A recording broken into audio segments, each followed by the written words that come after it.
যেতিয়া আপুনি education complete কৰে তাৰপিছত এটা আপোনাৰ মগজুত এটাই কথা চিন্তা আহি থাকে যে কিবাকে এটা গভৰ্ণমেণ্ট জব পাব পাৰিলে মোৰ লাইফটো ছেট হৈ যায়, ছিকিউৰিটি হৈ যায়।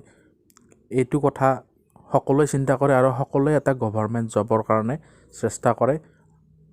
তাৰ বাবে সকলোৱে বা বহুতে তাৰ গভৰ্ণমেণ্ট জবৰ ৰিলেটেড ইণ্টাৰভিউ দিয়ে, এণ্ট্ৰেঞ্চ এক্সাম দিয়ে। বহুতে ছাকচেছ হ'ব পাৰে বা বহুতে হ'ব নোৱাৰে। তাৰপিছতে গভৰ্ণমেণ্ট জবৰ আশা এৰি দিব লগা হয়। গতিকে গভৰ্ণমেণ্ট জব এটা কেনেকৈ পাব পাৰি, কেনেকৈ কি ছিষ্টেমত কৰিলে গভৰ্ণমেণ্ট জব এটা পায়, তাৰ বাবে কিছু কথা আলোচনা কৰিম।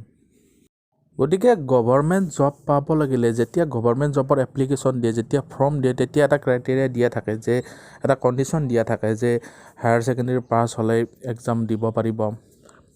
কণ্ডিশ্যন থাকে গ্ৰেজুৱেশ্যন লাগিব, কণ্ডিশ্যন থাকিব MBA লাগিব।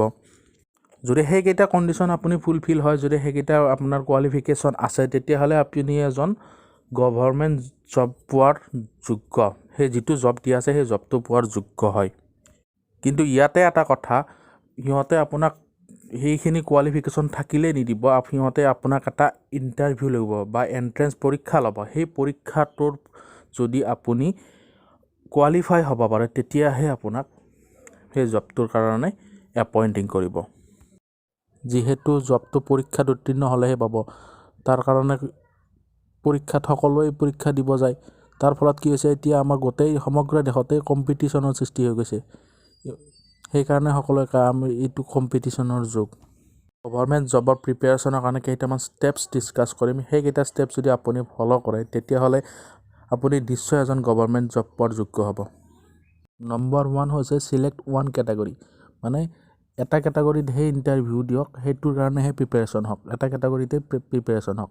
মানে ধৰক যদি আপুনি ডিফেন্স লাইনত যাব বিচাৰে, গতিকে ডিফেন্স লাইনতে আপুনি ইণ্টাৰভিউ দিয়ক, ডিফেন্সৰ কাৰণে আপুনি প্ৰিপেৰেশ্যন কৰক, বেলেগৰ কৰিব নালাগে। যদি SSCৰ কাৰণে কৰিছে, SSCৰ কাৰণেই কৰক। যদি আপুনি বেংকিং লাইনত যাব বিচাৰিছে, বেংকিং লাইনতে বেংকিং লাইনৰ কাৰণে প্ৰিপেৰেশ্যন কৰক, বেলেগত কৰিব নালাগে। বহুতে কি কৰে, গোটেইবিলাক একেলগে প্ৰিপেৰেশ্যন কৰে, গোটেইবিলাক ভাবি লয় যি সকলোতে দিম, য'ত ভাল হয় তাতে মোৰ বজি যাব। কিন্তু এইটো ভুল আইডিয়া, কাৰণ এইটো আইডিয়াৰ লোৱাৰ কাৰণে বহুতেই আজিলৈ ছাকচেছফুল হ'ব পৰা নাই। ইয়াৰ কাৰণ কি, আপুনি নম্বৰ 2 ষ্টেপত আপুনি বুজি পাব।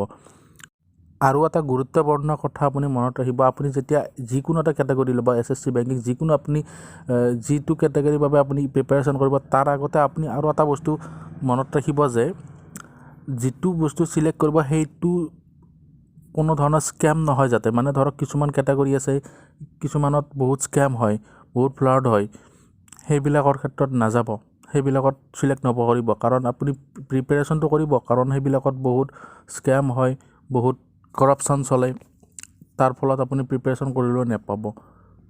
গতিকে এনেকুৱাকৈ এটা লাইন চিলেক্ট কৰক, যিটো লাইনত কোনো কৰাপশ্যন নাথাকে। আজিকালি বহুত এনেকুৱা লাইন আছে যিবিলাকত কৰাপশ্যন বহুত কম থাকে, যেনে SSC বেংকিং, এইবিলাক লাইনত কৰাপশ্যন নাথাকে, স্কেম নাথাকে। এনেকুৱা এটা লাইন লওক আৰু যিটো আপোনাৰ পেশ্যনেট হয় তেনেকুৱাকৈ চিলেক্ট কৰক। বেছি কেটেগৰী চিলেক্ট নকৰিব, এটা কেটেগৰী ৰাখিব, সেইটোৰ পৰা প্ৰিপেৰেশ্যন কৰিব, আপোনাৰ নিশ্চয় ভাল হ'ব। নম্বৰ 2 হৈছে ফ'ল' দ্য চিলেবাছ। যিকোনো ইণ্টাৰভিউৰ বাবে যেতিয়া এডভাৰটাইজ দিয়ে, এডভাৰটাইজটোত এটা বস্তু মেনশ্যন থাকে, যিটো চিলেবাছ থাকে, চিলেবাছটো মেনশ্যন কৰা থাকে। সেই চিলেবাছটো ফ'ল' কৰক, সেইটো বহুত গুৰুত্বপূৰ্ণ কথা। মই যে আগৰ পইণ্টত যে কৈছোঁ, যিকোনো এটা লাইনহে, যিকোনো এটা কেটেগৰীহে চইচ কৰিব, কাৰণ এইটো কথাৰ কাৰণে, কাৰণ সকলো ইণ্টাৰভিউৰ কাৰণে বেলেগ বেলেগ চিলেবাছ থাকে আৰু বেলেগ বেলেগ টপিক থাকে। গতিকে আপুনি আপোনাৰ যিটো কেটেগৰীত আছে সেইটো কেটেগৰীত প্ৰথমে চিলেক্ট কৰক, তাৰপিছত চিলেবাছটো চিলেক্ট কৰক, চিলেবাছটো চাই লওক, তাৰ ৰিলেটেড বুক কিনক, ৰেফাৰেঞ্চ কিনি লওক। চিলেবাছত যিকেইটা টপিক আছে সেই টপিককেইটা ভালকৈ কভাৰ কৰক, ভালকৈ তাৰ বাবে এক্সামটোৰ বাবে প্ৰিপেৰেশ্যন কৰক। নম্বৰ 3 হৈছে solve previous years question paper. 2 number ষ্টেপটো যেতিয়া কমপ্লিট হ'ল, মানে চিলেবাছটো আপুনি যেতিয়া চিলেক্ট কৰিলে, তাৰপিছত আগৰ বছৰৰ কুৱেশ্যন পেপাৰবিলাক লওক আৰু ছল্ভ কৰক।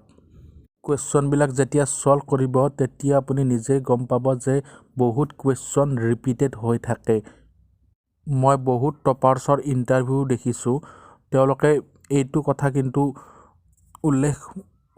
বেছিভাগে এইটো কথা উল্লেখ কৰিছে যে তেওঁলোকে প্ৰিভিয়াছ ইয়াৰ্ছৰ পেপাৰবিলাক কুৱেশ্যনবিলাক ছল্ভ কৰিছিল আৰু বেনিফিটো বহুতখিনি হয়। গোটেইখিনি 100% কমন নহ'লেও 40 to 50% এক্সপেক্ট কৰিবতো নিশ্চয় পাৰি। গতিকে 3 নম্বৰতে আপুনি কুৱেশ্যন পেপাৰ আনি এইখিনি ছল্ভ কৰক আপোনাৰ চিলেবাছ অনুসৰি। আৰু শেষৰ ষ্টেপটো হৈছে ষ্টাডি মোড। অধ্যয়ন কৰিব লাগিব, যিমান পাৰে সিমান অধ্যয়ন কৰিব লাগিব, যিমান সময় পায় সিমান অধ্যয়ন কৰিব লাগিব। যদি আপুনি জব প্ৰফেশ্যনেল হয় তেতিয়াহ'লে আপোনাৰ অফিচৰ পৰা আহি হ'লেও 3-4 ঘণ্টা সময় দিব লাগিব। আৰু এটা গুৰুত্বপূৰ্ণ কথা মনত ৰাখিব, আপোনাৰ জেনেৰেল নলেজ ইনক্ৰিজ কৰিব লাগিব। আপোনাৰ জেনেৰেল নলেজৰ ওপৰতো বহুত নিৰ্ভৰ হয়, বহুত জেনেৰেল নলেজৰ ওপৰত কুৱেশ্যন আহে। গতিকে চিলেবাছৰ লগতে আপুনি জেনেৰেল নলেজৰ ওপৰতো গুৰুত্ব দিব লাগিব, জেনেৰেল নলেজৰ ওপৰতো পঢ়িব লাগিব, নিউজ পেপাৰ পঢ়িব লাগিব। আজিকালি মোবাইলত বহুত জেনেৰেল নলেজৰ ওপৰত এপ্লিকেশ্যন ওলাইছে, সেইবিলাক হ'লেও ফ'ল' কৰক। যদি এইকেইটা ষ্টেপছ প্ৰপাৰলি ফ'ল' কৰিব পাৰিছে তেতিয়াহ'লে আপুনি অনায়াসে গভৰ্ণমেণ্ট জব পাব। কিন্তু এটা কথা এইটোও নাভাবিব যে এইকেইটা ইজি ষ্টেপছ মই ইজিলি কৰিব পাৰিম, কাৰণ এইকেইটা ষ্টেপছ কৰাত সহজ, কিন্তু লং টাৰ্মলৈ কৰি থকাটোহে এইটো আপোনাৰ ওপৰত নিৰ্ভৰ কৰিব। যদি আপুনি দীৰ্ঘদিন ধৰি কৰিব পাৰে, 6 মাহ 1 বছৰ পৰ্যন্তলৈ এইকেইটা ৰুল ফ'ল' কৰি যাব পাৰে, তেতিয়াহ'লে আপুনি নিশ্চয় গভৰ্ণমেণ্ট জব পাব। ধন্যবাদ।